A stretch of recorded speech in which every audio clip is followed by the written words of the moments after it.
Ah, yes, it is the Mosley Show. Welcome to today's program on this Monday. And Kev, I think it would be appropriate. Kevin Hoosier Hall, welcome into the program today, sir. Hello. Enjoyed all the wrangling over the weekend. Bears, the Baylor women have added players since we've last talked, but so has Oklahoma State. Whoa. JC is putting a team together out there, JC Hoyt, and it's a little bit scary right now with Oklahoma State. I mean, you know, some programs, I find this very interesting. Some programs are kind of picking and choosing, and they're like, you know what, we're going to be really good at this. We're going to be really good at this one thing. And right now, Oklahoma State seems to be choosing women's hoops. Something could be said for being like really good at least one thing. All right. And unfortunately for our Bears, my Bears, they had such a chance, Kev. Game 2, which was actually the first game of a doubleheader yesterday. They've got the Frogs on the ropes. They're up. They go to the ninth. They go to the ninth, 3 outs away from winning that game 4-3. They lose it 5-4. A hit, a walk, a double. It's over. The dream is dead. The Bears drop 2 of 3 at home to the TCU Horned Frogs. It's a bummer. It's a big-time bummer because, honestly, if they get that thing done Saturday, we're sitting here talking about, you know, like closing in on an NCAA tournament bid. Right now, man, they're firmly on the bubble. And I don't know if that one game can cost them, but it's not good. I think they're about 9-9 in conference now. But, oh, man, that was a tough loss. Kev, let's begin our day, though, with some good news for Cowboys fans. And, Kev, if you would give us charge. All right, here it is. Cowboys earlier today made Brandon Aubrey the highest paid kicker in NFL history. He agreed to a 4-year extension that makes him the first kicker to earn $7 million per year and includes $20 million guaranteed. Now, that's a lot for a kicker. That's a whole lot. Okay? For anybody, for that matter, but my gosh, for kickers, this has been a long time coming. So, source said Aubrey's signing bonus told Adam Schefter is $8.25 million. That's what he gets just right up front. Here you go, Brandon. Here is a check for $8.25 million. Go out and do something nice for yourself. Y'all go get yourself a swing set or something. You got a young family, go get yourself something kind of fun. Maybe a trampoline, one of those Sidlingers. Get you something to enjoy. All right, so he's now up there past Kansas City's Chiefs kicker and conservative talk man, Harrison Butker. He had the largest guarantee at $17.75 million. Now, the highest paid kicker on an average per season salary was Kai Fairbairn from the Houston Texans.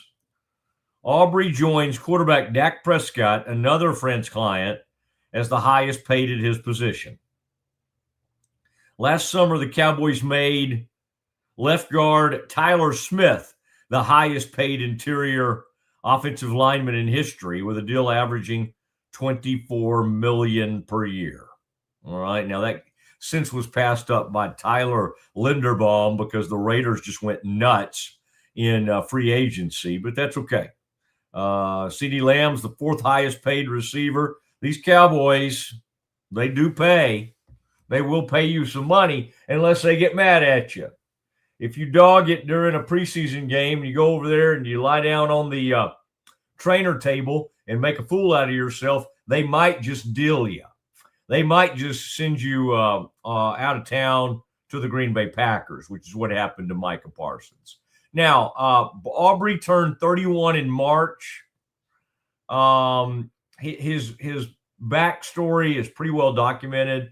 He had basically started life as like a software engineer, had a pretty good job, and his wife was watching something and said, hey, give this thing one more shot. He had been in one of those spring league football things with the Birmingham Stallions after playing college soccer at Notre Dame, did not play football in college. And so he had never kicked competitively until joining the Birmingham Stallions in what was then called the USFL. Wow. Isn't that amazing? He has now been named the Pro Bowl in each of his last 3 seasons, and he's made the most field goals from 60 yards out or more in NFL history with 6. 6 of 60 yards or more. They're really not that hard for him. Like, they're, 65 is just totally, it's right there, man. When he needs it, he'll get you that. He'll win a game from back there, or he'll tie a game up like we've seen him do. He just is not scared of those long kicks. Why did it take this long? Because it's Jerry being Jerry. If you just want to wait this thing out, I mean, they could have had this deal done months ago, but just whatever, play it out. France's asking price apparently was around $10 million. Last week, the market for restricted free agents closed without a team signing Aubrey to an offer sheet. So his leverage went down. Nobody signed him. That doesn't mean they don't love him and think he's great, but teams are not in the habit of out there trying to sign kickers to offer sheets, restricted free agents. All right. For his career, he's made 112, 127. That's 88.2%. Career long 65-yarder. In 2025, he connected on 36 of 42 tries. It's not quite as good. And the 6 misses were from 51 yards or longer.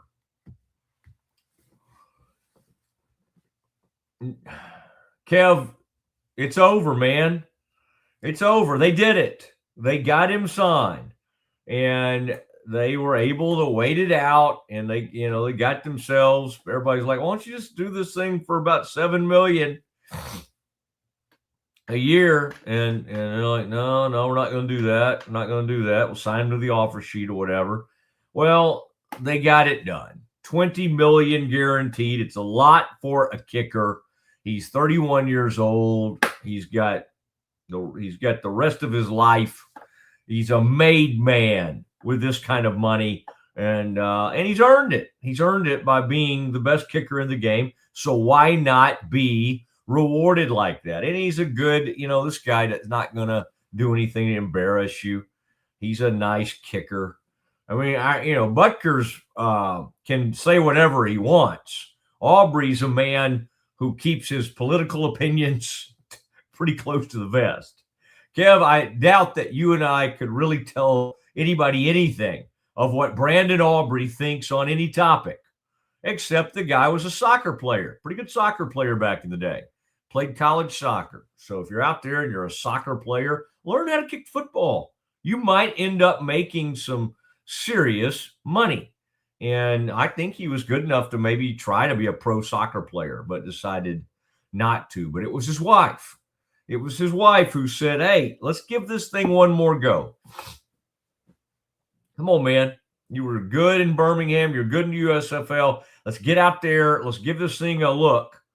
And he's literally become the best in the game. I wish somebody could tell us, Kevin, like from a soccer background, other than just what we know, that soccer players, a lot of them have great leg strength, can run all day, all that kind of thing. But like, why does Aubrey seem to be so accurate from deep? Is there anything that would have foretold this from his soccer career that would have told us he probably did kick it pretty far?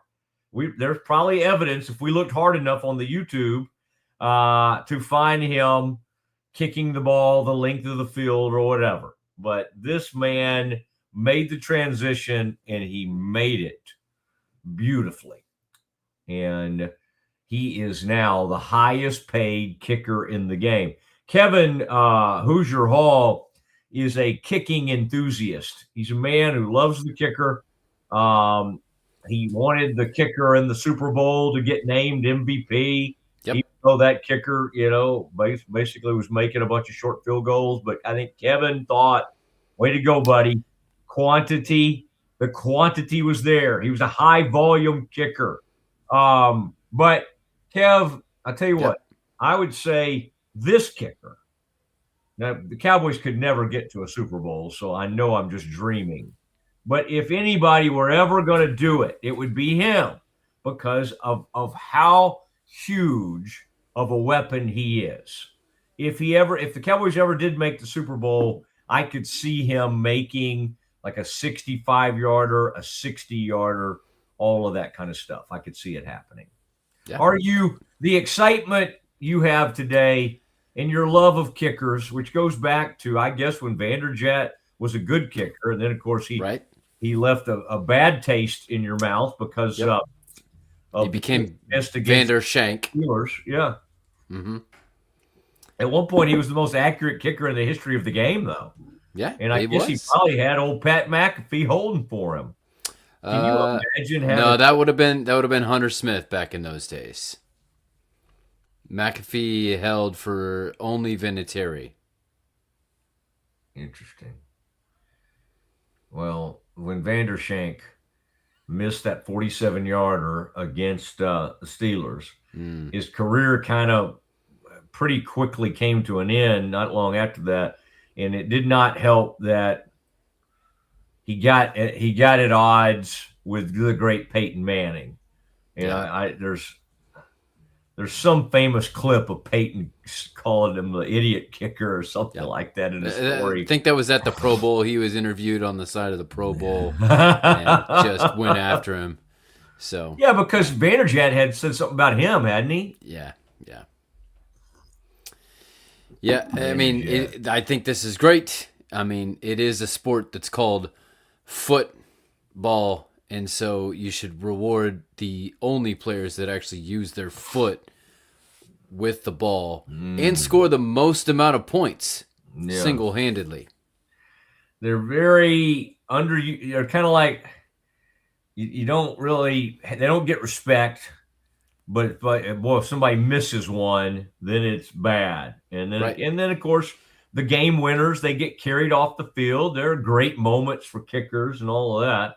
It's sort of like linemen. You don't know about them until they do badly. The difference is that they stand out there by themselves under one of the highest pressure situations that there is known to mankind, especially in sports, and they are expected to nail it every time. Oh yeah. Yeah, because I mean, they're so good at it that even like the 33-yard extra point is pretty much, occasionally it'll happen, but it's pretty much of a done deal. Right. And a guy of Aubrey's ilk will generally not miss one the entire season. Now, it helps that the Cowboys don't find the end zone that much, so he doesn't have to have that many attempts. Oh, I'm kidding. They're okay.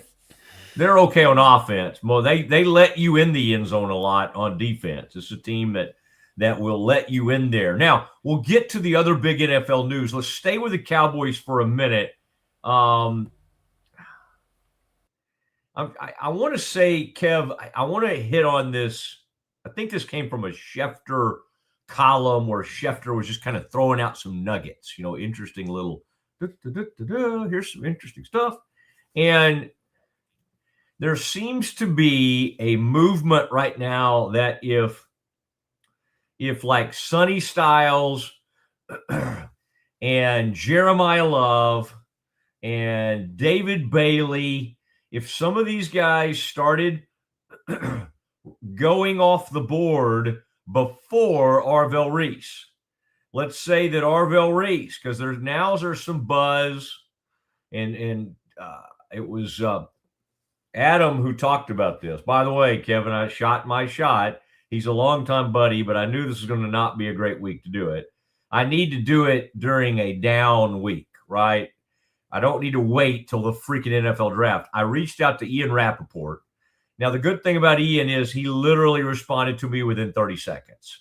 And he said he had to keep the phone lines free during draft week. He hopes I understand or whatever. If I know him, he's now reached out to my other buddies. Can you believe Mosley was trying to, whatever. It's fine.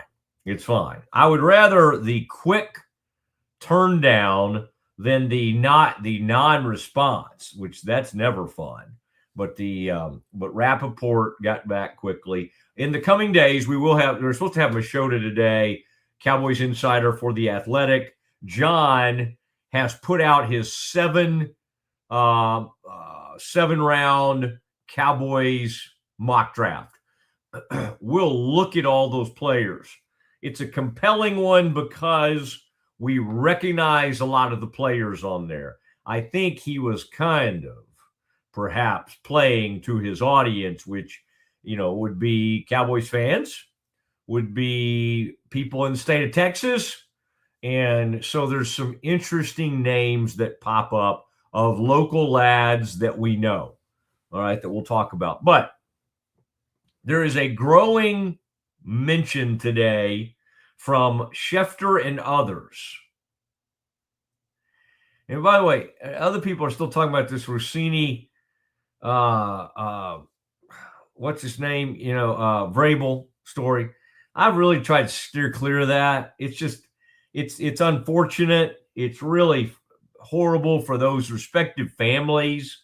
You got kids, you got wives, husbands, and whatever was happening, whatever nonsense was happening out there, and given the opportunity to provide photos, all right, to clear themselves, they could not. Now, I'm not going to come on here like high and mighty.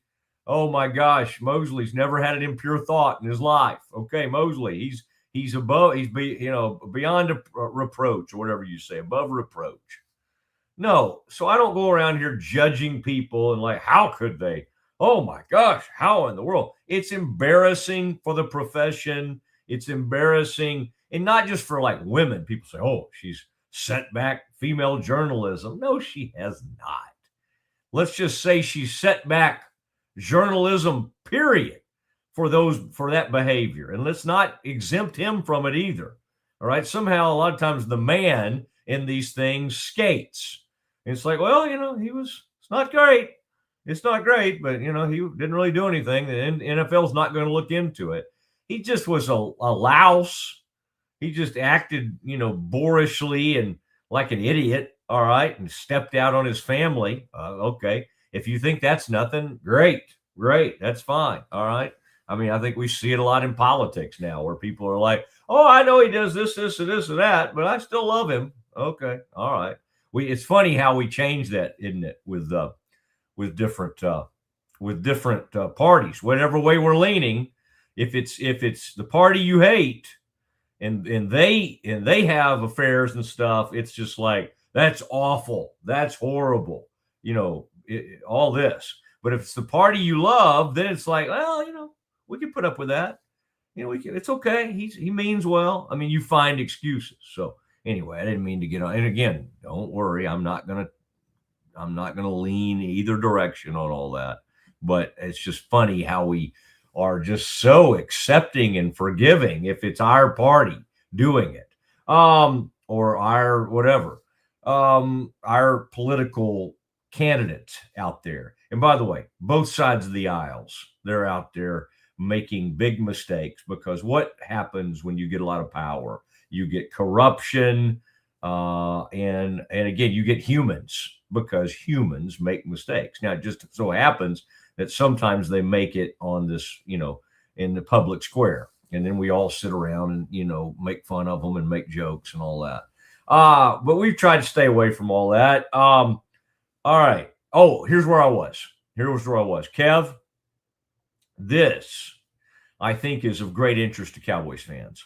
This thought from Schefter that Notre Dame running back Jeremiah Love, that those Cardinals at 3 may be sitting there thinking, sure do love this running back. Whoa, game changer. Maybe he'll become the highest picked running back since Richardson, a man who later ended up at some point with the Colts. What was his name? Trent Richardson from the great program of Alabama. I believe that's right. He was taken 3rd overall. Richardsons don't do well in Indianapolis. Good, fair point. That's right. There's a quarterback named Richardson.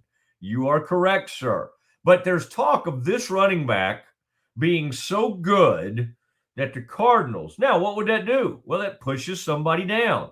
So let's say at number 2, somebody goes, the Jets or whoever's up there at number 2 says, I like this kid from Tech, old David Bailey. And then the Cardinals say, well, man, I'm loving this running back.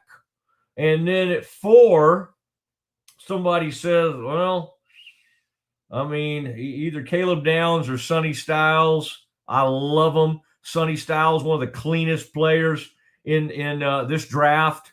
I mean, he is awesome. He is the ideal linebacker. He covers every blade of grass on the field. His name is Sonny Styles. So what does that mean to like the Cowboys? Well, let's think who we haven't said yet. We haven't said offensive tackle. There's that guy, Maria, however you say his name. It's got Maurigia or whatever. Nobody talks about it because nobody, linemen in a draft aren't sexy. That's okay. He's going to go in the top 10 probably. His name is like Maria or Maria. All right. I should by Thursday maybe get that one down since he may go in the top 5 of the draft. So now we're trying to see who's still there. There's a man named Arvell Reese from the Ohio State. Is that Arvell, Kev? My gosh, these guys look so thin when they're in those single digits. Doesn't that guy look like a safety or something? This guy's supposed to be a off-the-ball / hybrid pass rush edge guy. To be fair, Sonny Styles did start as a safety, so. But I'm just saying, look back at Arvell. Doesn't look like the bulkiest dude I've ever seen. I think he's playing now at like 245 or 250, and he runs like they both just put up unbelievable numbers at the combine. Here's the thing. So the thought is the Cowboys could come roaring up the board. Now, there's also a thought the Cowboys don't want to have to trade that 20th pick. We'll see. They could say that now, and then their eyes could get big on draft night. And then, if you traded those 2 picks, I mean, it's not like you couldn't get a second-round pick, and you could end up with, if we're still talking about Cleveland, like the 39th pick. I mean, there's somebody, oh, man, what is that kid's name? He's got a cool first name. I love that kid's first name. But I think he's a safety. Stokes or Stukes? Is it Stukes? Kev, this kid, I mean, I don't know. I'm hearing some people like him in the first round. Some people think he's going to be in the second round.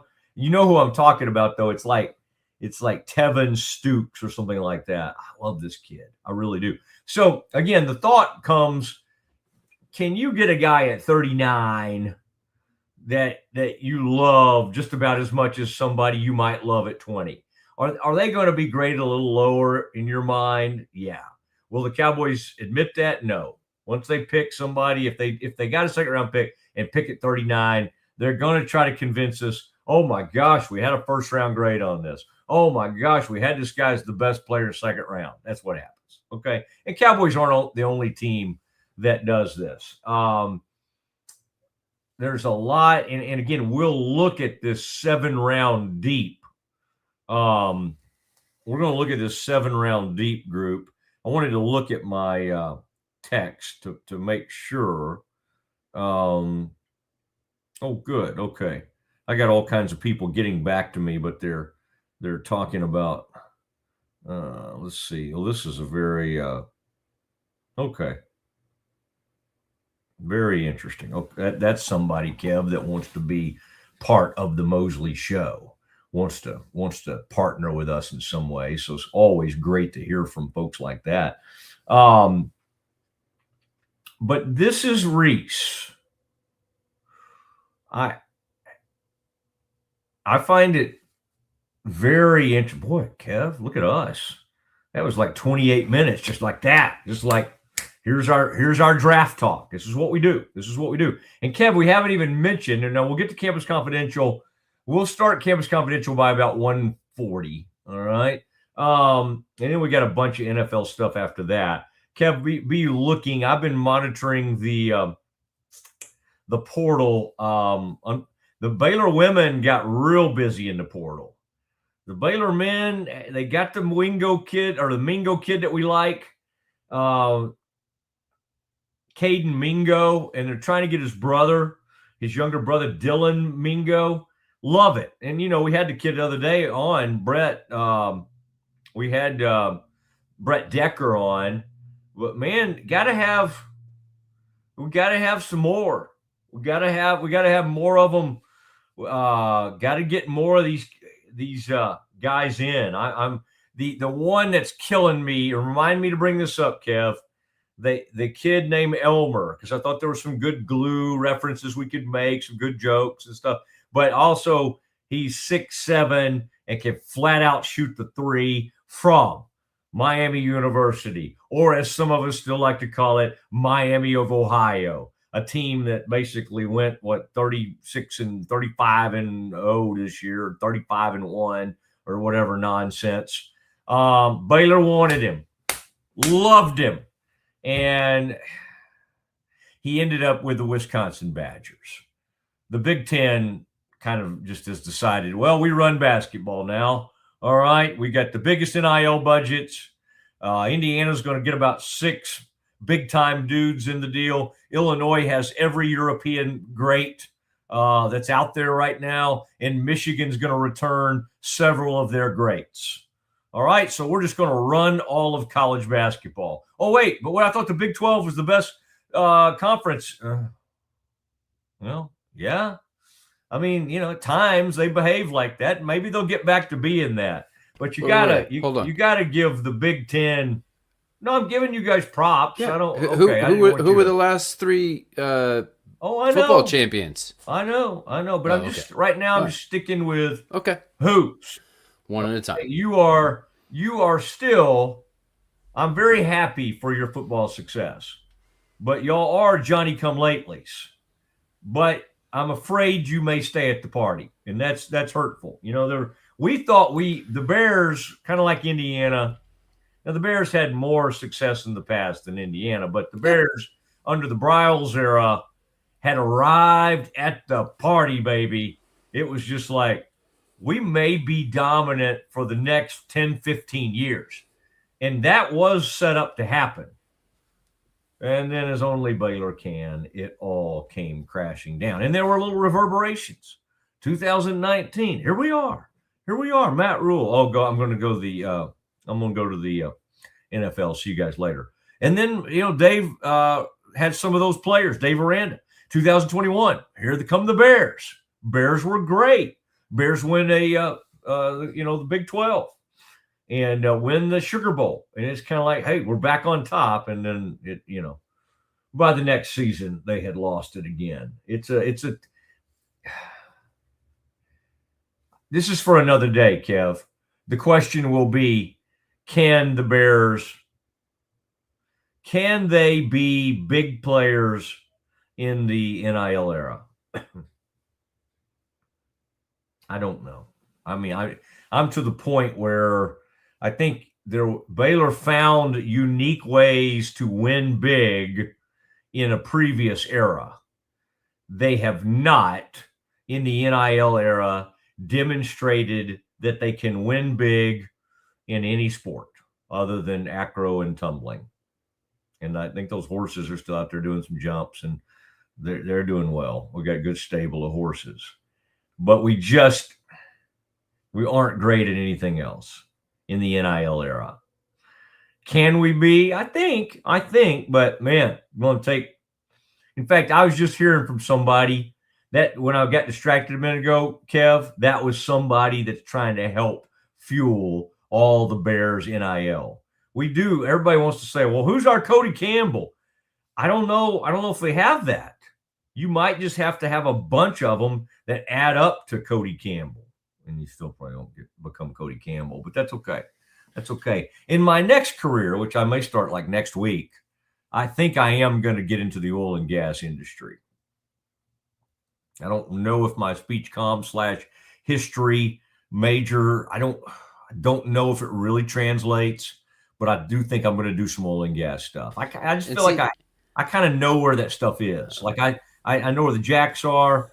I got the ability to kind of read a lot of charts and look over mineral rights. And then I also know how to go to the courthouse and look stuff up because I'm the son of a lawyer, and I used to have to do all that stuff at the county courthouse down there in Kaufman County, right there on that square in Kaufman. So I think as I kind of enter my 50s, I think I have some time to maybe get into this oil and gas. What were you going to say? No, let's not act like Baptists don't have money either, because I go to a Baptist church that just raised $21 million in a year for adding on to their building. So it's just a matter of where they want to put their money. Tell them we've got to stop building things. Okay, we got to get these athletes some money. Right. And well, in that there's sports or there's the kingdom of heaven. So I don't know, maybe. But they can coexist. It can be. I mean, that can be like the money. Like the success on the field, like in Indiana. And I know you are a secular school, but there are probably started as a seminary. There are probably a couple of Christians on campus there, and I mean, I would say that platform that Signetti has now, unreal. Yeah. He could get up there and be like the next Bill McCartney, the late, great Bill McCartney, God rest his soul. He could be the next Promise Keeper. By the way, I was in Chicago watching Baylor play Notre Dame. We stayed in Chicago. Of course, the game was in South Bend years ago. And we weren't long out of college.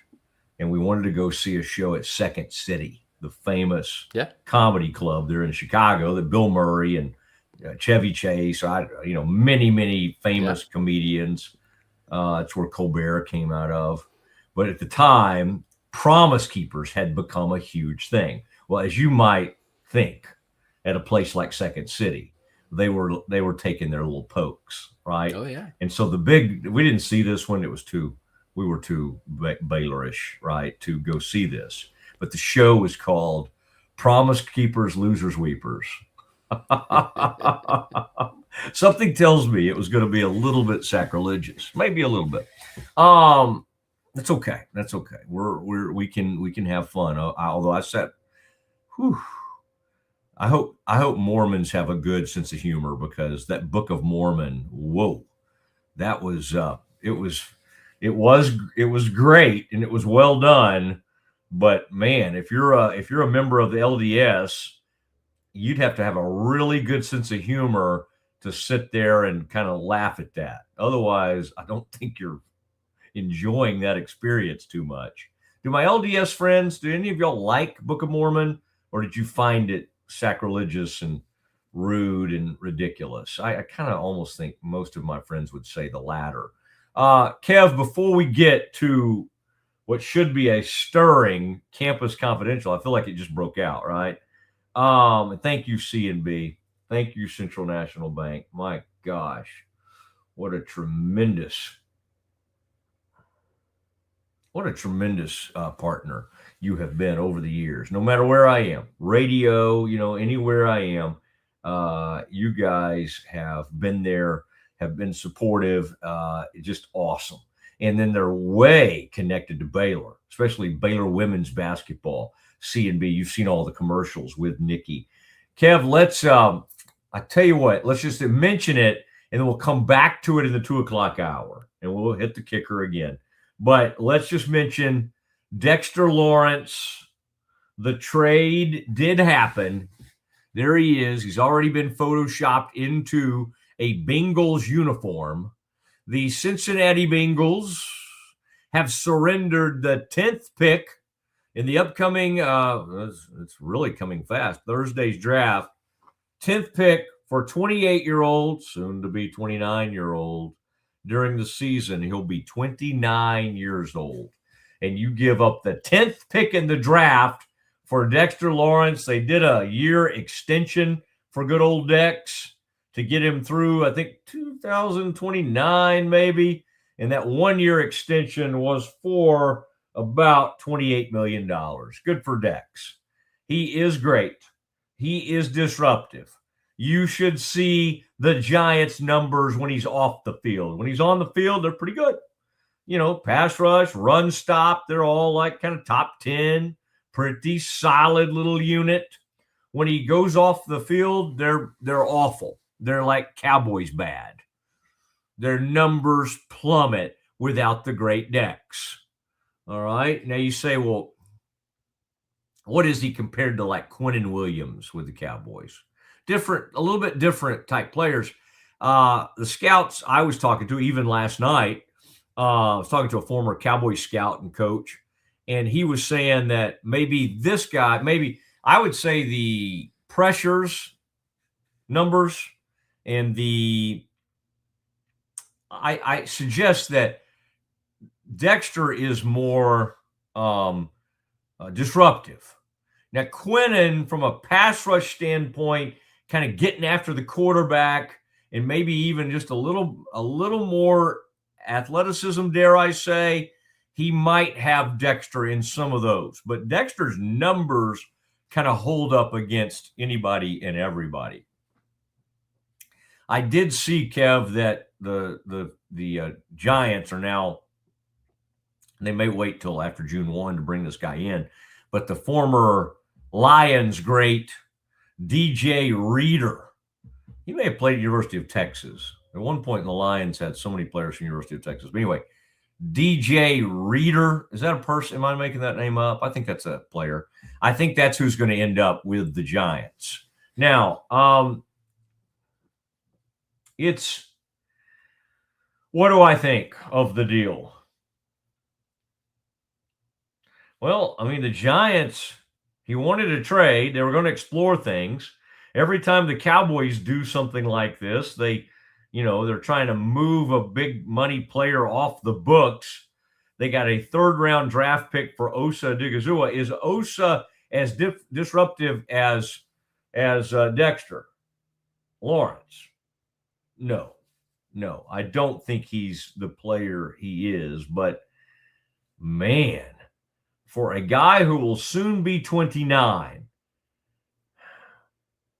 for the Giants to sit there and get the number 10 pick, it's pretty good.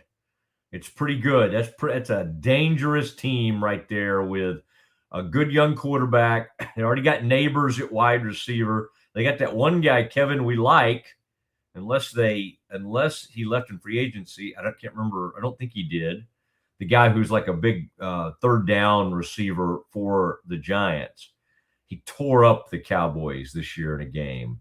What I was trying to remember is if he signed somebody to free agency. I think he's still with the Giants. Anyway, he was great against the Cowboys this year, and he's a great 3rd down wide receiver. But anyway,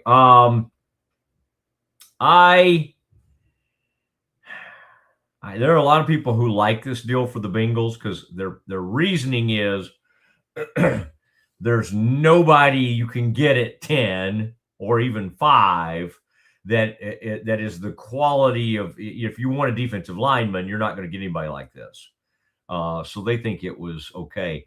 I think it's I like it for the Giants, what they were able to get, because generally once you have somebody who's disgruntled, wants a trade, and you're looking at the trade, people aren't trying to give you huge value. They know you need to move them. They want to get a discount on him.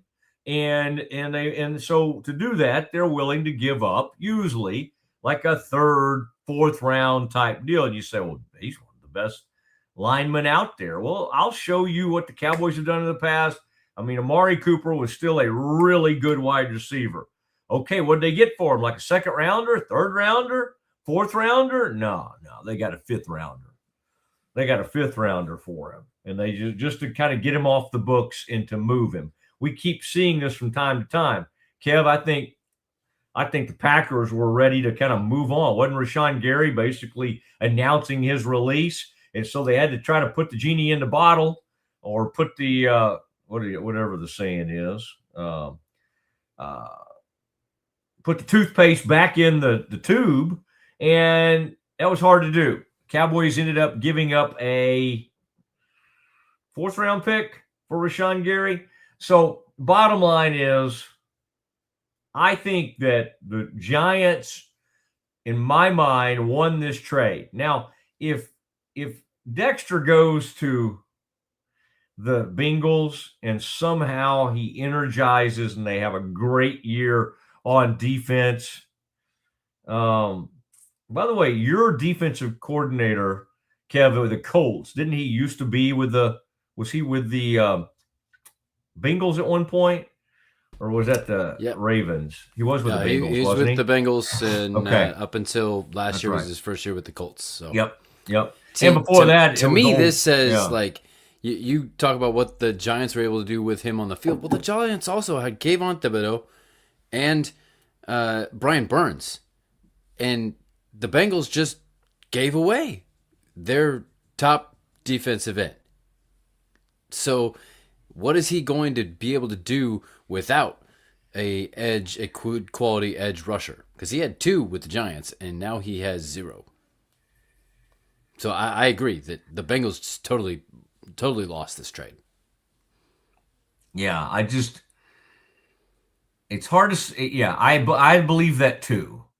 But I also hear what people are saying, and it's just like you're not going to get the productive player of this magnitude. I don't think those guys you mentioned are that great, by the way. If you're saying like that they were productive because of those guys, like they're trying to move Thibodeau now. I think that could, now they haven't said for sure they're going to do that, but I think he may end up on the trade block as well. Isn't this interesting? Because you got a guy. I think what's happening is this: Harbaugh needs coaches that are that big time.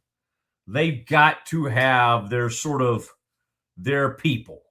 They've got to, and anybody that doesn't fit, whatever it is they think is their fit, their people, they like to move them right out.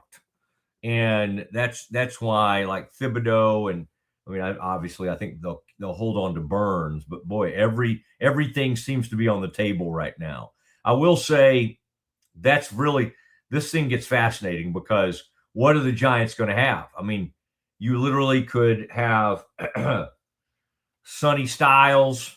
You could bring in a great off-the-ball linebacker, and then you could take Jordan Tyson. You could take Carnell Tate, to play across from Malik Neighbors at 5, and then decide what you want to do at 10. And at 10, you could get another edge rusher. You get the off-the-ball linebacker. You get a cornerback if you want a cornerback. I mean, the Giants now, we were kind of excited. I'm still excited about the Cowboys having 12 and 20. But with this one move, the Giants have become the most interesting team in the draft. I think we thought Browns, Cowboys, the teams that are way up there at the top. Wow,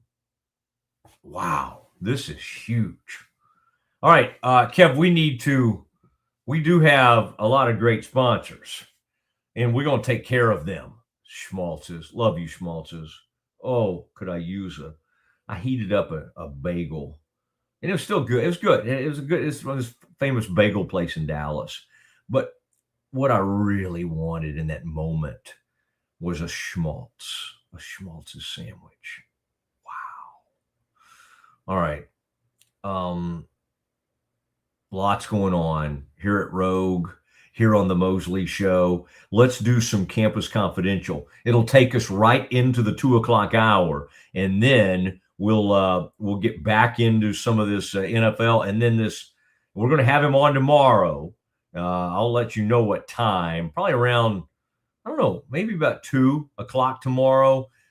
We will have Jean Machota, Cowboys insider for The Athletic, and today he has released his 7-round mock. I'm telling you, about 5 of these players you're going to get kind of excited about from a Cowboy standpoint, because we know these people. We know these selections. And I would say he put together some names that'll get Cowboys fans excited. That's coming up at the 2:00 hour. But next, we're going to get you caught up on the basketball portal, college basketball portal. And then, Kev, in that portal, let's let people know what those Baylor women have done, because they've been extremely active. The only problem is, I hate to admit this, the Oklahoma State, they used to call them the Cowgirls. I think they still do. Because everybody else is like the Baylor women. You can't call them lady anything. It's like, oh, man, it's very offensive. But with Oklahoma State, they go with the Cowgirls. All right, let's talk Campus Confidential. Let's do it next. The Riesel Fair is back and bigger than ever. Bring the whole family for a day packed with fun, from thrilling rides, delicious food, local vendors, and live music Friday night. Saturday music begins at 2 p.m. Admission is $5 for adults, 2 to 12 years, $3. 2 and under are free. Mark your calendar and join us for the Riesel Fair, May 7th through 9th. The Riesel Fair, where memories are waiting just for you. When you strive for greatness, you have a target on your back. And when it comes to finances, we're all targets for scammers. With the right game plan, you can protect yourself. Don't get faked by fraud. Here's a tip. No reputable company or government agency will ever ask you to pay them with gift cards, Bitcoin, or a person-to-person payment app. Scammers use these options because the money can't be traced. Just don't do it. This message is brought to you by Central National Bank.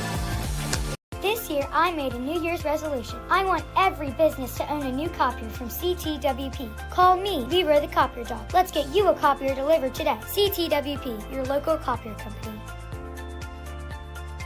At Schmaltz's Sandwich Shop, we don't just make sandwiches, we build them with fresh ingredients, bold flavors, and homemade baked bread every single day. Toasty on the outside, goodness on the inside. Schmaltz's Sandwich Shop in Waco is locally owned and operated since 1975, with 2 locations in Waco, Town West off Valley Mills and downtown off 5th Street. Whether it's lunch, dinner, or just a craving, we got the perfect bite waiting for you.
It's the Restore Clarity Focus Patch, my little secret weapon for staying sharp, focused, and on task. Each box comes with simple instructions inside, so you always know exactly how to apply it. Each patch lasts for 3 days. I love that I can wear it all day.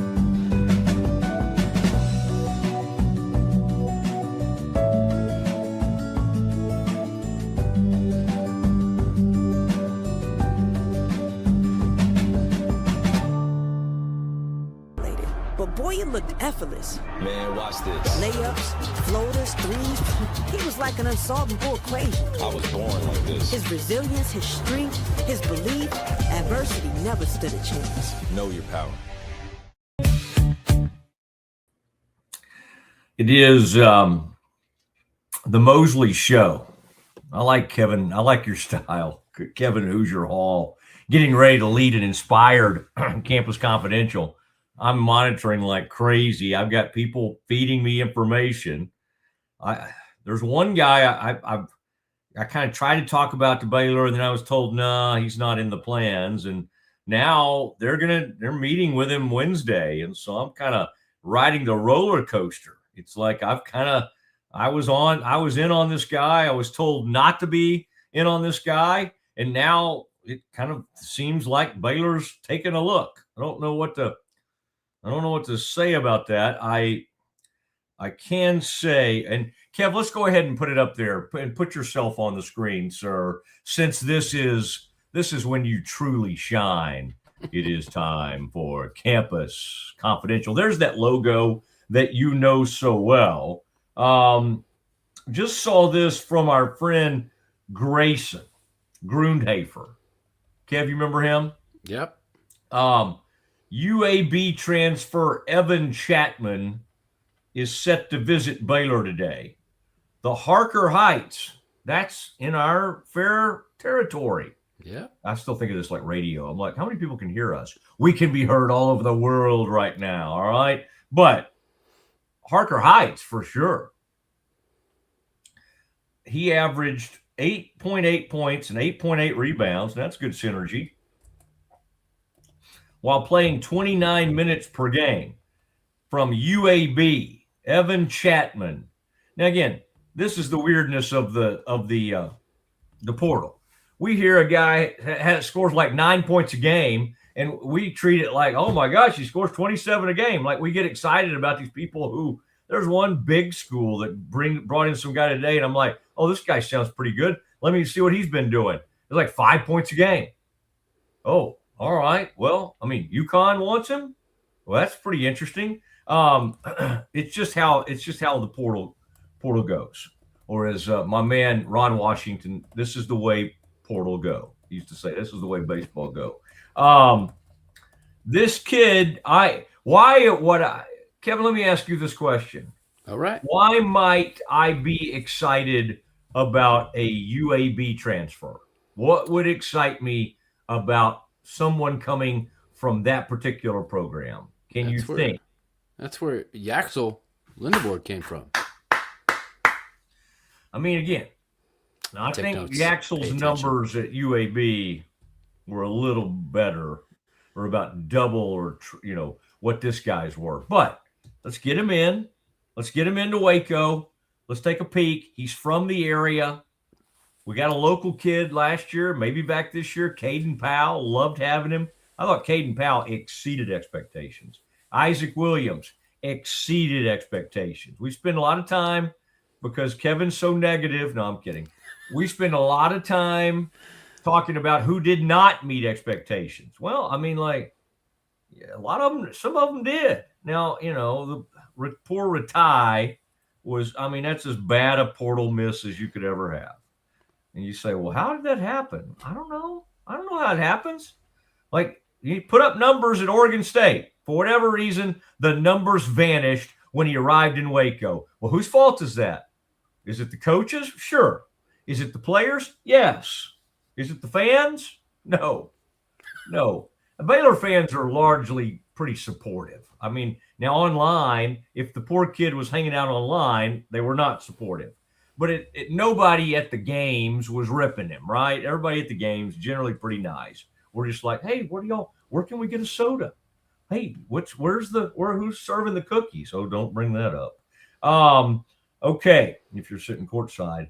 UAB transfer Evan Chapman. Now, Kev, the one I was sad about, and he chose the Wisconsin Badgers. What's that guy's name? Bucky the Badger. Oh, this killed me. This young man's name was like Ian. It was like E-I-A-N Elmer. It could have been Ian. I don't know if it's Ian, or E or whatever. It's something like that because his name is spelled Eian, and his last name is Elmer. And the Bears took a good look, and it kind of came down. It seemed like between Wisconsin and Baylor, and I thought, hey, has Wisconsin won a national title anytime recently? And the answer would be no. Has Wisconsin been to a Final Four anytime lately? And the answer would be no, unless you think lately was like 2011 or 12 or 13 or whatever that was, because they were in that Final Four. But the Bears did not get it. So, and they didn't get that kid. I don't know how bad they wanted him, but Leroy is going somewhere. Leroy, my man from Toledo. I like Toledo point guards. Baylor had one in Ray J. Dennis. Okay, Kev, I'm not going to bring up the tech thing because I thought you might bring it up. If you don't bring it up, I will bring it up. Okay. Turn it over to you for some Campus Confidential. Where would you like to start today? All right, you're talking Baylor and portals. So what do you think of Skylar Turner joining the now trio of Trinity Turner and Tiana Thompson for the Baylor women's basketball team? Oh wait, did you included other people? But let's focus on Skylar for a second. Right, we've talked about those, but this is just kind of there was another one though that came in maybe Friday after our show. There's somebody else over the weekend, but this is the newest. Remind Skylar Turner. Are we sure? Yep. Okay, good. Where's she come from? I'm going to look that up. Okay, here's the thing I like. Big time defensive player. In fact, she was one of the great defensive players in her conference. Certainly the best on her team. Another thing I keep loving about some of these folks. They're like 6 feet. They're not. I mean, again, I'm fine with the 5'6", 5'7" guard. Some of them are still really good. Talia's not that tall, and she's a great scorer. But surround them with 6-foot guards who can handle the basketball. I love that, and that is a little bit of what Nikki's trying to do. Okay, Kev, remind me. She's from Louisville. Good. No, and program. I was wrong. It's Skylar Jones. I was mixing up her and Trinity Turner. So Mosley kind of caught that, but I wasn't certain enough to really correct you heavily. Skylar Jones from Louisville. She's played her basketball at the Yum Center. I think that's what their place is called. YUM with the big exclamation. The Yum Center is where Louisville plays. But anyway, great. Good wingspan, good defense. This is good. Now, I would say everybody in the conference right now, and TCU brought in some really good players too, but everybody in the conference needs to take their cap off and acknowledge that the Oklahoma State Cowgirls have just been killing it in the portal. And they brought in a young lady who averages about 25 to 27 points a game. Her name is Audie Crooks. Audie is a cool name. It really is. And when you combine being named Audie, you have tremendous size, and you are pretty much impossible to guard. That's a pretty good formula. And then JC Hoyt is the coach there, and they just put out a little dance video, and it's Audie and then JC. I'm telling you, I don't want to go Neanderthal Mosley on you, but you know what Oklahoma State and Arizona State did, Kevin? What's that? They just said, you know what, we're going to go hire. We're not going to just make like great hires, because both of these women can flat out coach that I'm talking about, Molly Miller and JC Hoyt. But they're both gorgeous. And so it's just like, we're going to go higher. And I don't know if that, I mean, who knows how that plays to their fan bases. I can tell you it plays extremely well. And Molly, who at Arizona State, I don't think they have a huge amount of money yet on the NIL. She's been able to retain a lot of her roster. All right. But anyway, I don't want to get too much into all that. But Kev, let's just call it what it is. All right. That they are very attractive women running easy those on programs. the eyes, huh? Well, I didn't want to get into that, but yes, I just was saying it in a very mature way, saying very attractive women. Okay. What else do we have, sir? Well, going to the men's side, what do you think of this way too early men's basketball ranking for next year? Who is this from? This is from the Athletics' C.J. Moore. I know him. There you go. He's always going to have Kansas too high because he covered Kansas. I can't. Some of these is I can't. 15 too high for a Bill Self team? I don't know. Well, right now this is supposedly based on what else happened in the portal so far. Yeah. And what I'm saying is Kansas, they did get that kid that I liked that I was talking about earlier, Leroy from Toledo. They got that kid. Here's what I would say off the hoof. First of all, what is 9? I can't really read 9. 9 is Arkansas. Okay. Hold on. This could help. This could really help when you do these graphics. Okay. Let's put the Mosley readers on.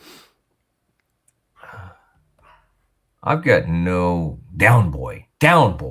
I've got no clue what TCU is right now. So that's probably okay. I do think Creighton, I have liked a couple of things Creighton's done.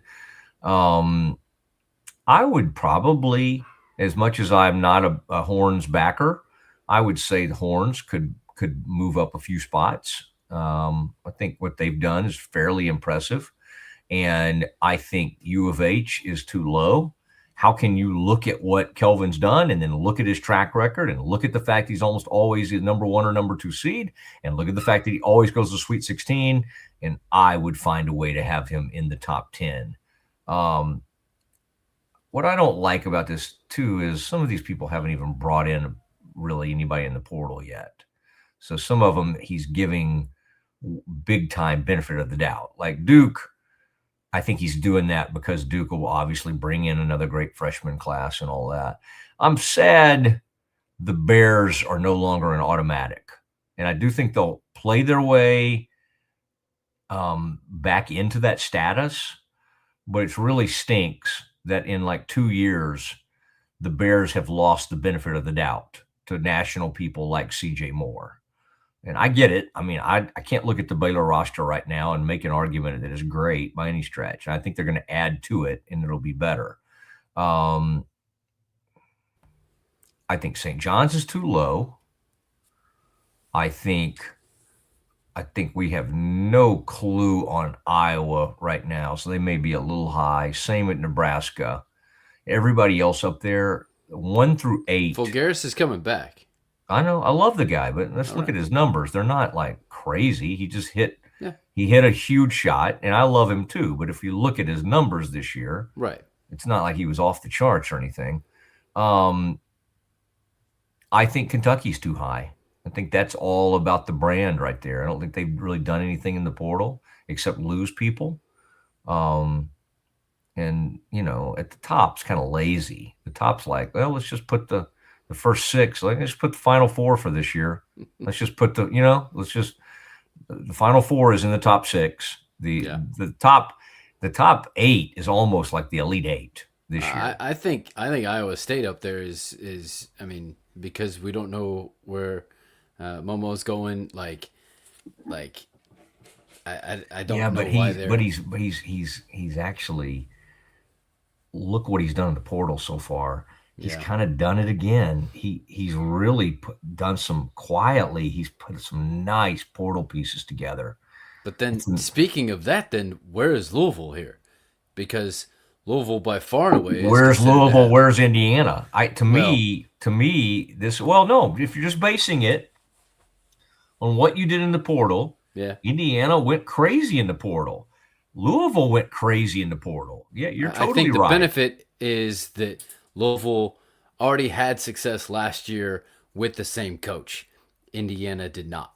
And so the verdict is still out coaching-wise on Indiana, which has been my theory all whole way. But I think where Mike Malone is in 24 for UNC, he's paying for the sins of Bill Belichick. Michael, right. Michael Malone is paying for the sins of Bill Belichick.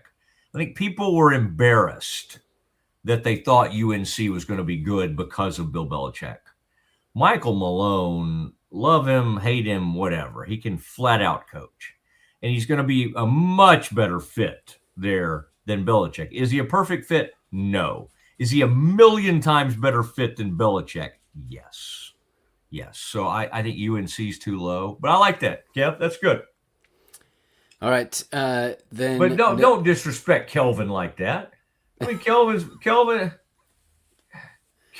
earned the right to be treated like Izzo, like Florida, like Tommy. Like there's nobody up there that he shouldn't be treated like, except the only person you could argue that Danny, based on the fact that he's always playing for a national title, 3 out of the last 4, is too low at 6. Well, speaking of which, then Braylon Mullins announced that he's coming back.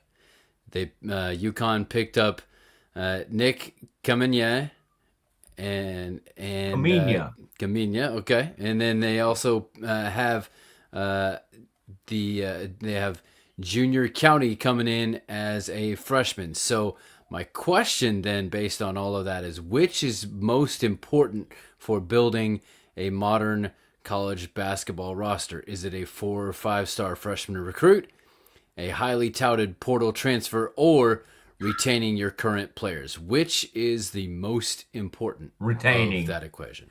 Yeah, I think, and occasionally you'll see a team like, Duke that can get it done and almost get it done but I mean, my gosh, it was like a generational group of Knipple and Cooper, and then their big man, what was his name? Malachi? Occasionally somebody will do that, but these teams that can kind of get old and then stay there for a couple of years are devastatingly good. I mean, Michigan just ran roughshod. Well, how many key freshmen did they have on that team? Well, other than Trey McKinney coming off the bench, Illinois had one with Wagler, but no. So the answer is the last one you offered me, which is retain. With the problem, like with Baylor, though, is, like this year, for instance, they're going to retain some guys that didn't get to play this year, maybe. So and Bodo and Iguodala and all those guys. Michael Perez, perhaps. Whew. Boy, I hope they do more. Isn't Isaac Williams kind of at the centerpiece at retaining? Yeah, that enough? Or no. Okay. It's great. He's great, but it's not even close to enough. The first thing that Michigan did was make sure that they had their point guard back.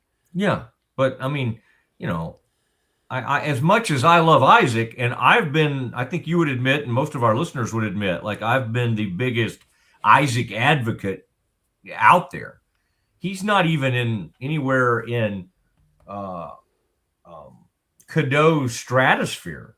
He's not even close. But the only thing he has at Cadeau's level, and maybe even a little more than Cadeau, is he does have every bit of the athleticism that Cadeau has, and maybe even a little more athleticism. And so the makings and the foundation is there, but he's just not close. Baylor rewarded him for just taking a huge leap this year, and they wanted to retain somebody. They need somebody. So here are the two pieces that could come back. Three pieces. Caden Powell, Tunde, and Isaac. I think you're not out of the woods till tomorrow. The portal is still open until, like, isn't it tomorrow that it closes? You are not out of the woods with. I mean, you got to make sure you get through this without Tunde going in the portal, because I heard it on good authority that who told us this? I'm trying to think if it was said on our air or what, but there was a point this season that somebody in his orbit wanted to shut Tunde down, almost like a Darren Peterson, like, go ahead and sit. You've done enough. Let's just go ahead. It's not a good season. Let's go ahead and, come up with a pretend injury and get you off the court. And Tunde said no. Tunde said no. Not going to do that. So that, things like that really make me admire kids. And by the way, he and Cam did not have to go play in that goofy thing out in Vegas. All right? Heavy is the head who wears the crown. If the Bears are back in the crown or the NIT next year, it's something awful has happened. They've got to climb back in the tournament this year. And I don't care if it's a 10 seed, a play-in game. Beggars can't be choosers. Get back in the tourney. You cannot, if you're a program at Baylor's level, you cannot do the 2 years missing the tournament. Well, speaking of getting back in, what do you think of Curt Cignetti responding to the idea of the cost of IU football in their championship last year? Somebody said, yeah, I'm definitely certain they did not pay $40 million. And the Curt Cignetti responded, correct. Not even close. See, this becomes a popular refrain for both Texas Tech and Indiana, the big dogs of the world. And I mean, y'all are a big dog now, and Tech is behaving like a big dog. But the Ohio States and Michigan almost are proud of it. It's almost like, oh, you think we money whipped you? Yeah, we did. Yeah, we did. Yeah, we put a $30 million class together. I think both Tech and Indiana resent a little bit of this feeling of we just bought one, or we just bought ourselves into this, because the truth is, and every Hoosier knows this, and most people that follow college athletics should know this, that first Indiana team to break through was he brought all those James Madison guys with him. He brought 25 James Madison players. That Talk about retaining. It was still portal, coach, but yeah. Same system. Right. It's, hey, here's what we're about to find out. This is why the Big 12 is going to be so fascinating. If they have enough money and they give him enough money, all those kids that I don't think he brought as many as Cignetti did, but why couldn't Eric Morris do something, not win a national title, but couldn't he flip it in a hurry? Great quarterback, great position players, great, like what on a bit of a smaller scale, Oklahoma State is trying to do what Cignetti did, right? They're just bringing them all from UNT instead of James Madison. But yeah, Cignetti doesn't even need to respond to stuff like this. It's fine that he does. It's kind of funny, and I'm sure that Indiana people love it. But he did it honestly. Now, everybody loves a winner. So the Cubans of the world come rolling in. They all want to be on the big parade float. They want to be. It's like Baylor homecoming, the greatest homecoming parade in all of college athletics. and the oldest, I might add. Everybody loves a parade. And so once Indiana got good, Cuban showed up shotgunning his money and everybody. So now the trick is, though, kind of what Tex had to learn. Like, how do you pay all these all-stars and you go get you about 6 to 12 dudes in the portal? Like you get like what, 20 of them. But I'm talking about the monsters. How do you do that when those dudes are getting more than a lot of the guys you retained? How do you keep the locker room where it needs to be? Indiana's going to have to get through that. Tech will continue to have to get through that, all of that. I can't wait to see what happens this year, because Baylor and Oklahoma State are trying to do the same thing. Flip a program on a dime. One of them has a new coach, but they're both doing it with a massive portal overhaul. Oklahoma State had to bring in 60 new players. Baylor had to bring in 35 to 40 new players. You say, oh, I don't like the portal. Oh, I don't like that. I hate that. Well, you better like it, because your only chance, if you're a Baylor fan, is the portal, is saving yourself with the portal. See, you can't beat Texas Tech, because what Texas Tech has become is this. We're not only going to go for having the number one freshman recruiting class in the country, we're also going to have a top 5 portal class in the country. We think we have enough money to do both. Baylor cannot do both. Baylor has to choose one or the other. What have they chosen? The portal. Is it the wise choice? Absolutely. Absolutely. Those players leaving Baylor at the time, I felt like a lot of Baylor fans. Oh, no, I love that kid. Oh, the kid from Temple. Oh, the kid from, Conley. All of these local kids. I'm like, this is awful. I hate losing these kids. You know what they did? They saved themselves upward of $3 million. How many good players can you get for $3 million if you're Baylor? 4? You can get 4 or 5 decent players for $3 million. So would you rather have that, or would you rather have had that $3 million go to 3 or 4 big time, 4-star freshmen? Give me the former. Yeah. Well, and I think to this point, it's not necessarily even how much money you spend. It's the guys that you bring in, getting a good fit, and then it comes down to coaching. And everyone is trying to figure out how to duplicate what has been done at Indiana. Even UCLA, who is trying to do the exact same copy, and getting Bob Chesney, the former JMU coach, and having him show up at a basketball game and saying the same kind of thing that Signetti did. They're trying to carbon copy it to a T. So there are lots of things going on. Where'd you say that guy's at UCLA now? Uh-huh. He came into a UCLA basketball game saying the whole same kind of thing. So-and-so sucks or whatever. Yeah. Yep. There's Just only the one. UCLA version. Hey, there's only one of these. Exactly. And y'all got him. And by the way, I mean, there's some other people that had a shot at him. And Indiana got him, and even the Indiana people didn't know what they had. Nope. And then he systematically started doing all the weirdness.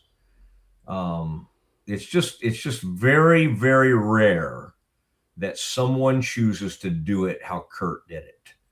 Because if, as a fairly young man, you are with Saban and you get on that rocket ship, what you're trying to do is get to a big-time place as fast as you can. Signetti did the opposite. He went small time, a little bit less small time, a lot less small time at Indiana, but in the context of the Big Ten, still Right. small time. Yep.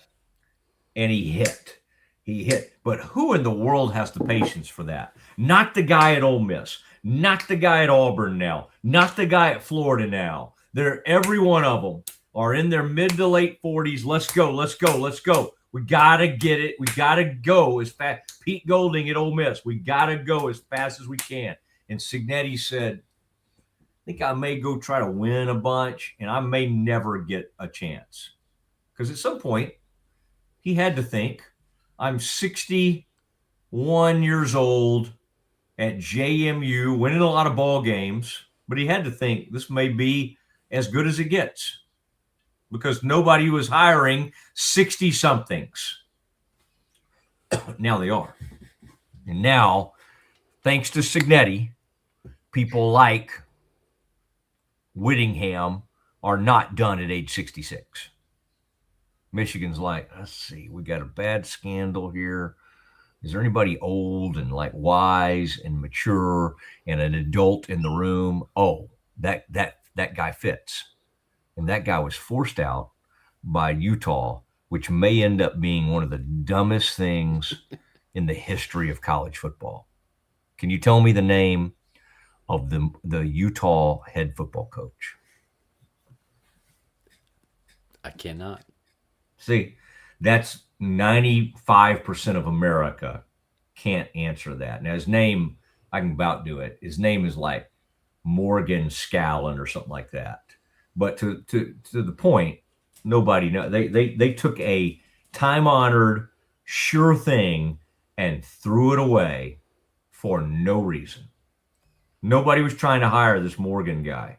Morgan Scully, I think it is. Nobody was trying to hire him. Who else has done that? Well, OU did it. And they said, oh, man, Lincoln's awesome. Great to have Lincoln. Lincoln left them at the altar. Lincoln's like, hey, you know what? I'd rather go out to USC. Even though I'm from tiny little backwoods Texas town, I'd rather go out to the West Coast. And he thought he was going to compete in the Pac-12. Then he gets out there and he gets in the Big Ten, which is what he deserved. Anything else, sir? That's it. Okay. We're going to do NFL, and we'll get back into Cowboys. What does this Dexter Lawrence trade mean for the Cowboys? Cowboys have signed their kicker. He is the highest paid kicker in NFL history. I mean, why did he have to wait on it? Who will ever know? Who will ever know? They did gamble. I guess they won because nobody signed him to an offer sheet. And so, by the way, if you don't think there's collusion on some of these things in the NFL, you're being way naive when it comes to like kickers and that kind of thing. These owners are patting each other's back. It's a backslapping community, and they're saying, hey, I'm not going to screw you over on this kicker. Because the minute one of those owners signed him to an offer sheet, Jerry was going to be mad. So there are certain things they do to take care of each other, which is why what the Ravens did to the Raiders is so like unbelievable. That's because in a sense that comes across as a betrayal to your comrades. All right. That was Campus Confidential. Boy, that was good. Good job, Kev. All right, we're going to take care of our fine partners. Thank you, C&B. Thank you, Central National Bank. Thank you, Cherry Johnson, Siegmund James. Wow, what a law firm! Those verdicts right there, unreal. And the rankings that come in, every one of those attorneys. I love the fact as I come into town, a lot of people are dropping big money on like signage. Oh man, let's get up on a billboard. And then there are people like Cherry Johnson, Siegmund James, who say, you know what? We're going to spend our marketing dollars on the Mosley Show. We appreciate you. We appreciate you very much. Lake Waco Golf Club. Thank you very much. Love the new sign out there. I just cannot wait. In fact, when am I going to be? I think I'll be down there this weekend. We were talking about going to try to play. Going to try to go out there and at least get 9 in, maybe 18. Going to have a great time. And I'm going to see, I'm pretty sure I have a membership. But, when they see me, And I'll dress nicely, but I don't know. I don't know if they'll let, I mean, surely they'll let me in, but I love the place. It is so nice. And the pool, so great. Patient Direct. Wow. That's another great organization that's come to us, and we're so appreciative.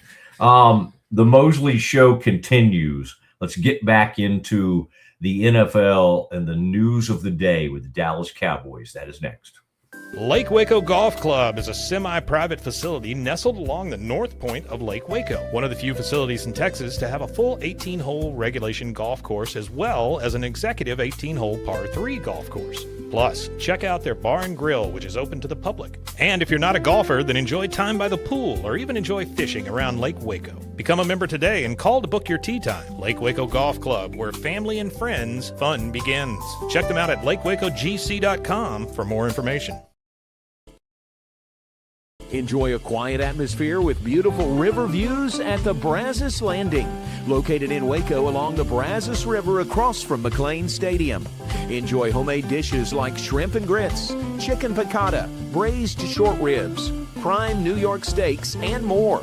Plus, enjoy a delicious dessert like creme brulee or key lime pie. Open for lunch and dinner Tuesday through Sunday. Brazos Landing in Waco, the only place where I-35 and the Brazos River meet. This year, I made a New Year's resolution. I want every business to own a new copier from CTWP. Call me, Leroy the Copier Dog. Let's get you a copier delivered today. CTWP, your local copier company. At Schmaltz Sandwich Shop, we don't just make sandwiches, we build them with fresh ingredients, bold flavors, and homemade baked bread every single day. Toasty on the outside, goodness on the inside. Schmaltz Sandwich Shop in Waco is locally owned and operated since 1975 with 2 locations in Waco, Town West off Valley Mills and downtown off 5th Street. Whether it's lunch, dinner, or just a craving, we got the perfect bite waiting for you. The Riesel Fair is back and bigger than ever. Bring the whole family for a day packed with fun, from thrilling rides, delicious food, local vendors, and live music Friday night. Saturday music begins at 2 p.m. Admission is $5 for adults, 2 to 12 years $3, 2 and under are free. Mark your calendar and join us for the Riesel Fair May 7th through 9th. The Riesel Fair, where memories are waiting just for you. Okay. That was really great for the first time on your own. Let's maybe take a break and then we'll come back and do some more. Sounds great.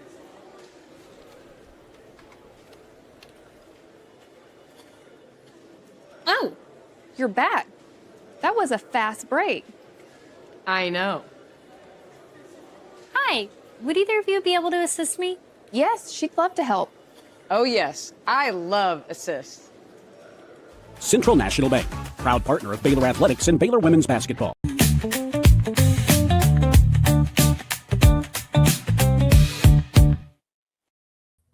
It is the Mosley Show, and got breaking news to share. And Kev has first heard on this show. This is the one I was hinting at, and my gosh, that short that Brandon put together ended up, really doing well, and everybody was wanting to know. And I kind of, because I don't normally do this. If I've got news to break, I just break it. But this guy was wrapping up his old job, and I did not want to screw that up for him because he's done a really nice job and he has a great reputation. But Kev, it is time to go ahead and play the breaking news sounder, because we can. Baylor has officially announced that Jake Lindsey returns to Waco after stints with the Utah Jazz and Grand Canyon University, joining the staff as assistant coach and GM. He's, as of late, been with like this medical insurance company, and he's kind of headed up their work in the NIL space. So he, I don't know. I know that's kind of confusing. I didn't even know that was a space, but it is. And he's got a real varied and interesting background. And it wasn't that long ago he was playing guard for the old Baylor Bears. Feels like yesterday I was at Madison Square Garden watching the Bears in the Sweet 16 versus South Carolina, and Jake Lindsey was a starter on that Baylor team. He is now joining the staff. So it is officially official, and that is good news for someone that highly respected. And I think one of the great things that Jake brings is just he got recruited by Grant McCaslin. Grant McCaslin was the lead recruiter in bringing Jake Lindsey to Baylor. Well, then, of course, Grant left to start his head coaching career right about that time. And Jake does a good job of knowing how a lot of these schools are like what they're doing. Like at Michigan, the fact I've talked to you about how they do it with a associate head coach who's also their GM. It's kind of a hybrid. I think that'll be a little more like the way Jake does it. I don't know who will have the GM title for sure, but I think he'll do a lot of things in that regard. And in fact, I'll read more about how Baylor's framing this. He's also looked, and the reason I brought up Grant McCaslin, he's very close to Grant, so he knows exactly how they've handled the portal. They've been very good in the portal. They have a separate, dedicated GM. And so, I just think Jake lends just kind of a even more credibility to the organization, given his MBA ties, him being a college assistant, by the way, with Bryce Drew at GCU. So this is a man coming back to Baylor, and I think this is a great story and a great opportunity for him. So glad we were able to share that first. Kind of sat on that, but Ashley and I have both, Ashley, of course, on the premium board at Sikkim 365, and I have mentioned it on this show, and the two of us, that Jake Lindsey joining the staff. Now, you might say, well, who else might join? Well, the door is not closed to Jerome Tang returning to the Bears. All right. So we shall see how all this plays out. But the Baylor has made it official that Jake Lindsey is now a member of the staff. Now, what does that mean? Because some people are going to be departing. We'll have more on that. Some of these guys, I think, we're still trying to find jobs and that kind of thing. So again, this is so we're being sort of gracious on that end of things. But there he is, Jake Lindsey, and as Baylor says in the in fact, Kev, let me send this official one to you so we can put that up on the screen. Oh, Kevin. I'm using a new messaging app, so this has changed. This has not been fun at all. Okay, Google messaging. Kev, I'm sending this to you now. All right, and that is something we can use here in the next several minutes that we have. But Jake Lindsey joins Baylor. And I know a lot of you are saying, well, what about the players, though? Let's add, could we add some players to this thing? And let's see. Let's see here. The news we had the other day was that, or earlier in the show, UAB transfer Evan Chapman is set to visit Baylor today. That is from Grayson Grunhafer from a little while ago. And the Harker Heights product averaged 8.8 points and 8.8 rebounds while playing 29 minutes per game this past season. So there you go. And That is good stuff. And as we said earlier, also from that UAB program. Now, nothing is for certain, but there may be good karma coming from that program because Yaxel Lindeborg, who when he first came out of high school was basically just kind of looking around, asking, hey, is there anywhere they'd let me play?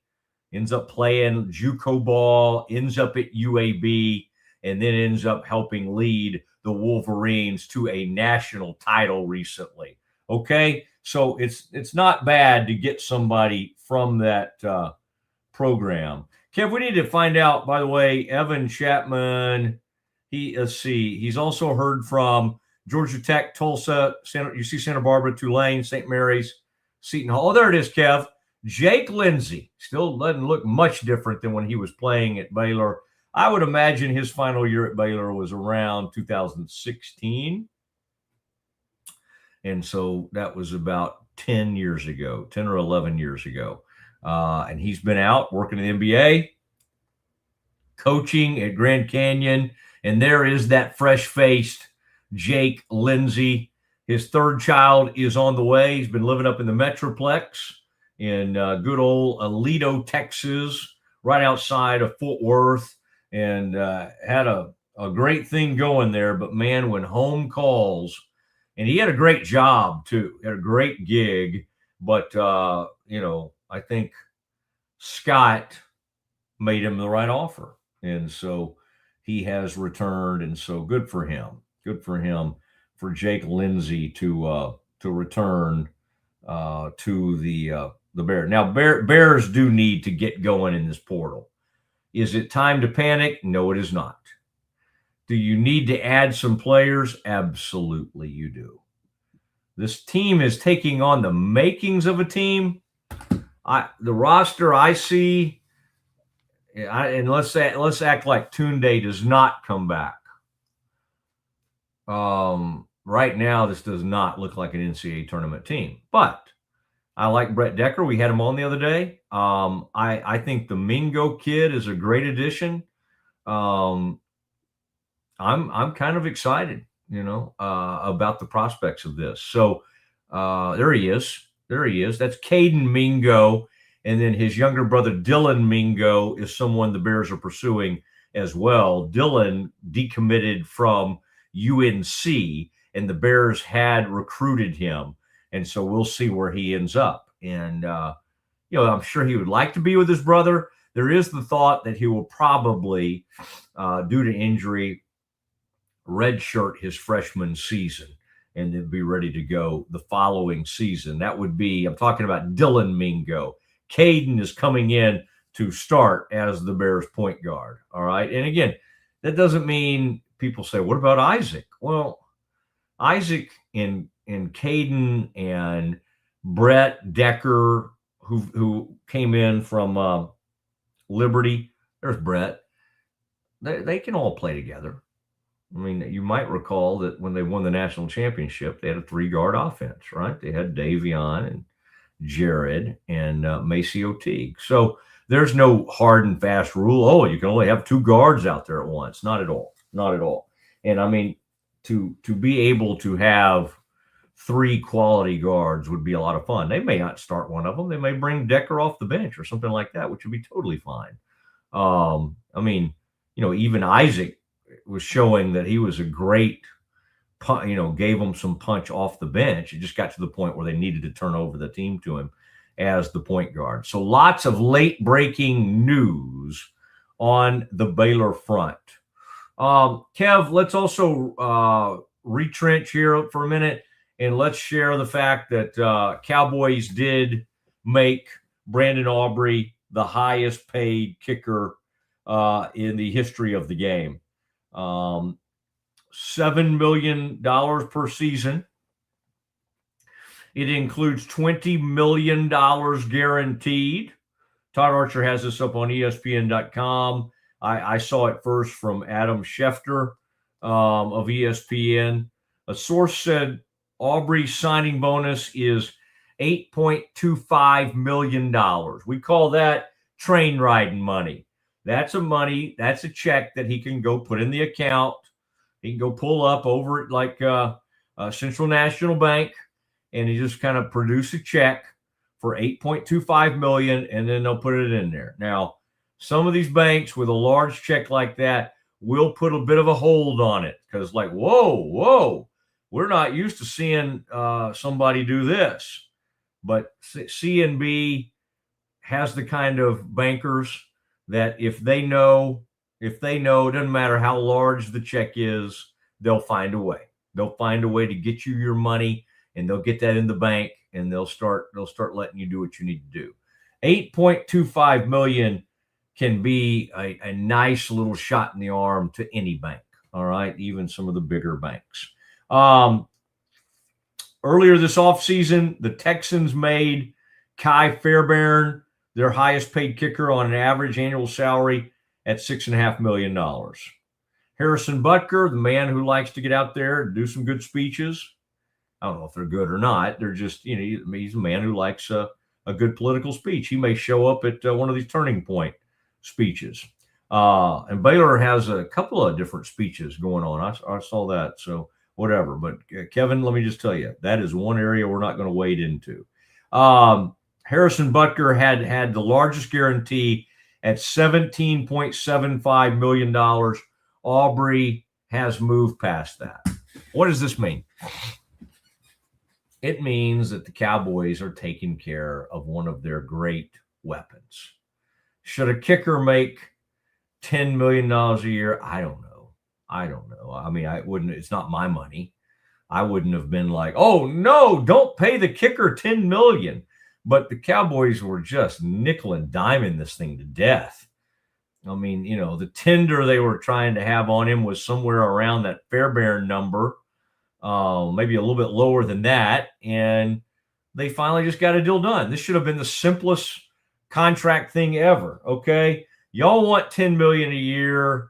We want you to sign for whatever, $6 million a year. Let's find some middle ground. He signs for $7 million a year. He gets $20 million guaranteed. That's more than any kicker has ever received in the history of the game. All right. And Kevin, you might make the argument, but my gosh, this guy is like the most important player on the team. Well, no, he's not. No, he's not. What he is a huge weapon. And he gives the Cowboys something that only maybe two other teams have, or one other team. And that is, when you get close to midfield, it's almost like a done deal. You're in. So then you make decisions based on the fact that your fallback plan is a great one. All right. When you got a guy that can make a 65-yarder look like a 45-yarder, you've got something. He leads the history of all time kickers. He leads with most kicks made 60 yards or more. He has 6 of those. Most in NFL history. Give the man his flowers. Give the man his money. Kevin, it reminds me of an old story. SWC had these unbelievable kickers. One of them was a Baylor kicker. One of them was at Texas. One of them was at A&M. And they all had these just unbelievable. The guy at Texas was Russell Erxleben. Russell, he went to jail, unfortunately. And then A&M had Tony. They had a guy named Tony who was he was a barefoot kicker. Tony Franklin. And Baylor had Bubba Hicks, sorry, Bubba, if you're listening. He still lives in the Waco area. He's been a great supporter of my radio show over the years and has become a friend, although, you'd like to maybe call him by his correct last name. But Bubba was great. And one game he made a 60-yarder against somebody to beat them. I think Baylor won 3-0 or something crazy like that. Baylor, though, Kev, you'll love this since you love kickers and you love kicking. The foot in football, as Kevin likes to say. Tony Franklin, Baylor's playing A&M, and Tony makes like a 60-yarder and a 65-yarder, and maybe they beat Baylor like 9-6 or 6-0, something like that. Grant, who was, huge voice in college football, and at the time was like head of something, like the coach, later years he would become the president of American Football Coaches Association. But Grant hated the fact that he was getting, the story I've told, that he's got people beating him by making these 60-yard field goals. So Grant came up with a new rule to make it more prohibitive to try those long field goals. Hence, Kevin, if you've ever wondered where that rule came, where like if you turn it over on downs, you turn it over the line of scrimmage, right? If you miss a kick, the other team gets the ball 7 yards deep or wherever that ball's spotted. Generally, we think of 7 yards deep. So that was Grant Taff. Who was sick of seeing these kickers, especially this guy from A&M, make 60-yard field goals to beat him. So instead of missing the kick from their 45-yard line, and then the other team getting the ball on the 45, which is the way it used to be, you would get the ball back on the 47-yard line or 48-yard line of the opposing team. And that is the rest of the story right there, Kevin. Every once in a while, we go Mosley story time. And that is how that rule came into being. It was because of some of those. And I'm missing one of those kickers. Oh, Arkansas and the SWC had, well, at one point they had Leahy, but they had Steve Little. In this era I'm talking about, they had Steve Little. Texas had Erxleben. A&M had Tony Franklin. Baylor had Bubba Hicks, and they just were unbelievable kickers. And then Tony was one of the barefoot kickers, and even in the NFL with the Eagles for years, and with the Patriots, he kicked with no sock, no shoe, barefoot kicker. You don't see him anymore. But back in the day, he kind of led this revolution of barefoot kickers. Can you imagine how that football felt? That hard, because they didn't have the kicking balls back then, or the balls that you could like rub down and make better. They were just regular footballs they were kicking, and unbelievable. Tony, I'll have him on sometime, Kevin. He's a fascinating guy to talk to. All right, Kevin, let's talk about the landing. Oh, I was by there the other day. We did our live show. This is where we land every day. The Brazos Landing. There it is. Hard by the Brazos. Right up against the old,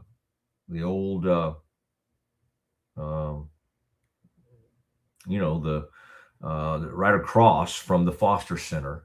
And it's just a beautiful place to go and dine and be right there on the river. Thank you to the Lindsay family. They are my friendship with them. They followed me over from the radio station, and now John came over, so they're a part of his show as well. They are a huge part of what we do here at Rogue Media. So appreciative of all these people. And so there you go. What a day. I do want to, on the show today, Kevin, because I do not want to forget this. My wife's birthday is today. So happy birthday to Meredith Mosley. Happy birthday. Yes. Yeah. Beautiful Meredith Mosley, who does not age, but she does have birthdays, and they pop up seemingly every year on April 20th, which I never knew until recent years is some kind of thing in the marijuana community.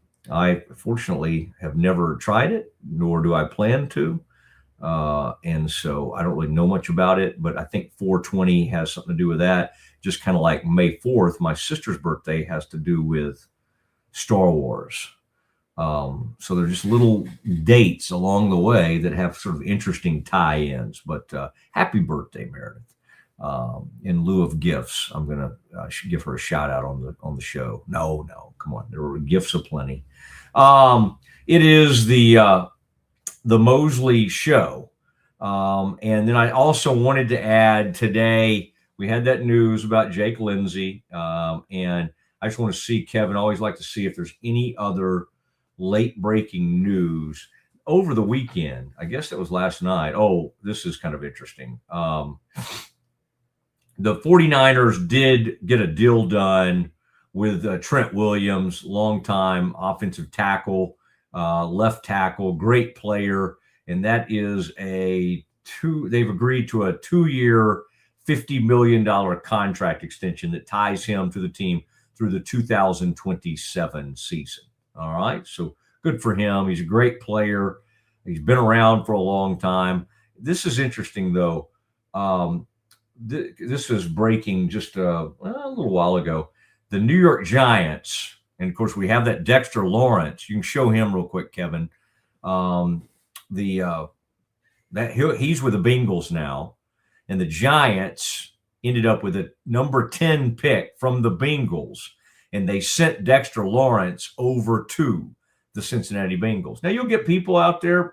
One scout called me arguing that this was a great deal for the Bengals. One scout said, crazy that you would give up the 10th overall pick for that. They think the Giants made out like gangbusters. So lots of disagreement. I tend to think that the Bengals will regret giving up that pick. You say, oh, Matt, this isn't the greatest draft in the world. Maybe there's not a great player at number 10. We shall see.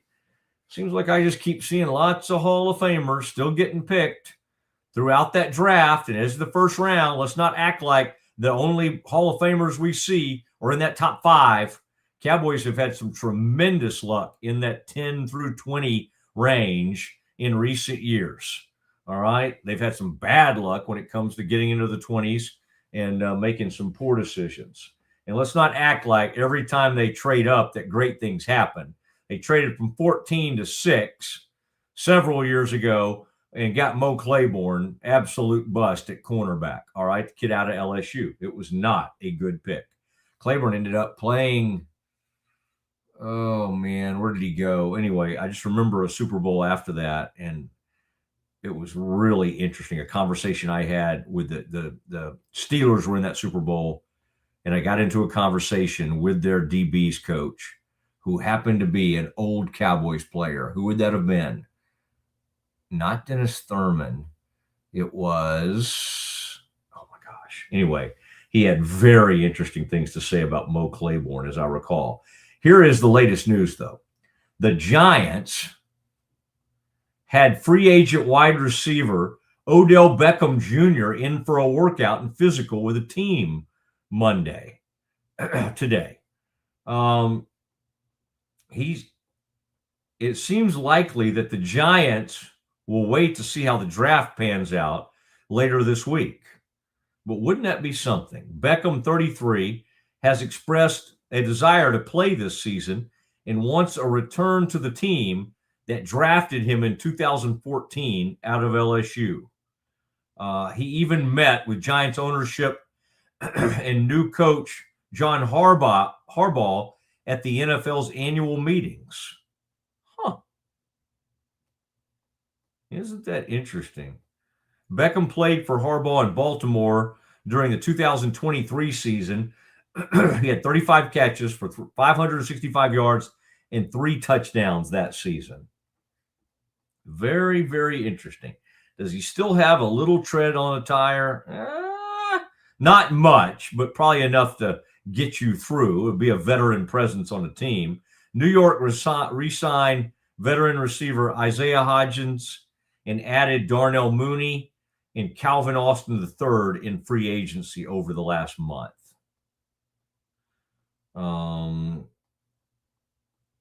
And so Jackson Dart and receiver Malik Neighbors have informed the team they would support adding Beckham. I mean, has Dart and Neighbors been there long enough where they're just like telling the team what they want? All right, guys, we're okay. Malik and I mean, let's get through an actual season, Malik, before we start telling the team who to draft and who to sign in free agency. My gosh, he's a good player, but now we're out there just advising. We're advising management on who to bring in. All right, Kevin, good work today. You want Want a one more final breaking? word? One more breaking. Yes. Unconfirmed, but it was reported by Dan Patrick that he has heard that Nashville will be hosting the Super Bowl in 2030 after their stadium is officially opened in 2027 season. The new Nissan Stadium. It's weird to me. I still kind of think of that as a relatively new team, even though I guess, gosh, they've been there for, 25, 26 years now. They went and there I in still 97. think of, okay, well, that's about right. 29 years. That place still seems kind of new to me in my mind. I'm like, they're getting a new place. Boy, if you get a new stadium, they will give you a Super Bowl, even if it's in Jacksonville. They literally had to force somehow. They had to get into that canal in Jacksonville, the little, what do you call that, Kevin? Like not a canal, but the little bay area. Intercoastal? Intercoastal. Yeah, kind of intercoastal, but like the bay. Yeah, but I'm thinking of something else, like the port, kind of like that little port area. Yeah.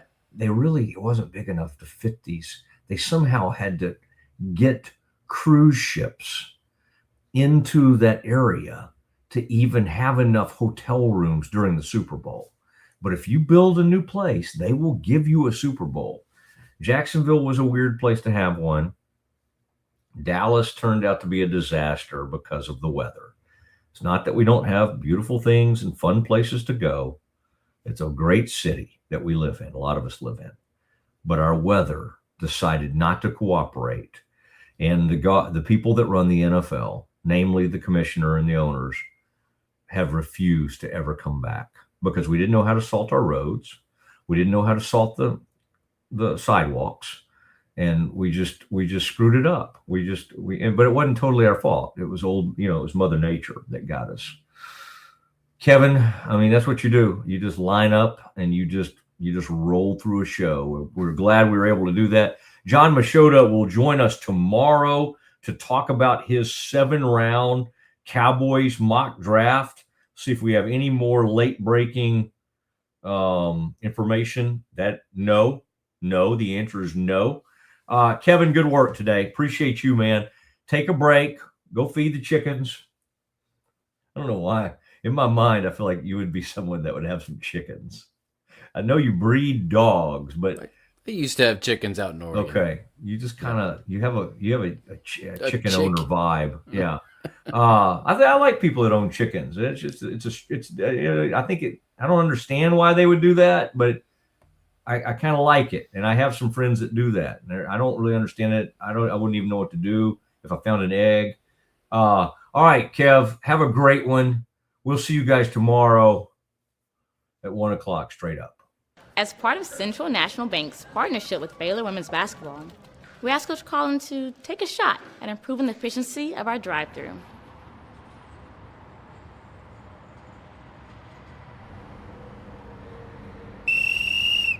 The lane is open!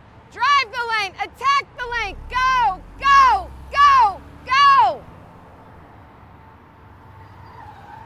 We have a few kinks to work out. Is this what you had in mind when you invited her? No. I think you should say something to her. Me? Let's make Craig do it. Okay, yeah. You're gonna take this canister and you're gonna shoot it up. Be all right. Be all right. Just be confident. Hey, Coach. Can I have a word with you? Craig, not right now! I'm with a customer. Okay. Central National Bank, proud partner of Baylor Athletics and Baylor Women's Basketball.